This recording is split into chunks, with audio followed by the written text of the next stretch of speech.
Welkom bij deze technische handleiding over de Dyson SV17.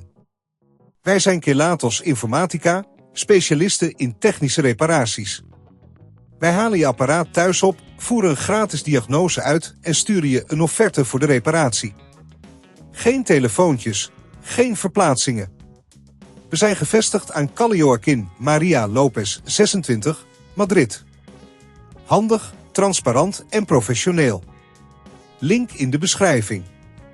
Als je Dyson SV17 rare geluiden maakt, kan dit wijzen op een probleem met de motor.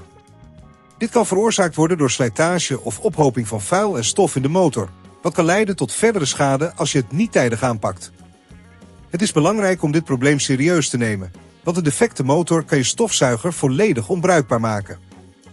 Voor deze reparatie heb je een schroevendraaier, een tang, een nieuwe motor voor de Dyson SV17 en wat reinigingsmiddelen nodig.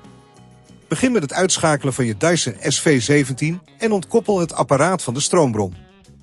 Zorg ervoor dat je in een goed verlichte ruimte werkt.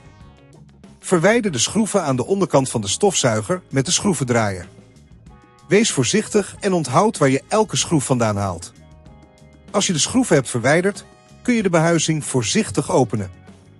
Zoek nu de motor. Deze bevindt zich meestal aan de achterkant van het apparaat. Controleer visueel of er enige schade of vuil is. Om de motor te vervangen moet je de aansluitingen loskoppelen. Gebruik hiervoor de tang indien nodig. Verwijder de oude motor en plaats de nieuwe motor in omgekeerde volgorde. Zorg ervoor dat de aansluitingen goed zijn aangesloten. Bij het vastzetten van de schroeven, wees voorzichtig dat je niet te veel kracht uitoefent om beschadiging te voorkomen. Als je op dit punt merkt dat het te ingewikkeld wordt, onthoud dan dat wij bij Kelatos je apparaat thuis ophalen en het gerepareerd terugsturen. Zodra alles weer in elkaar zit, controleer dan of de behuizing goed sluit en test je Dyson SV17 om te zien of het probleem is opgelost. Om te voorkomen dat dit probleem zich in de toekomst weer voordoet, is het aan te raden om je Dyson regelmatig schoon te maken en ervoor te zorgen dat er geen vuil of stof in de motor komt. Controleer ook de filters en vervang ze indien nodig.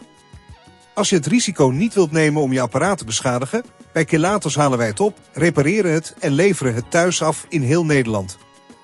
Link in de beschrijving.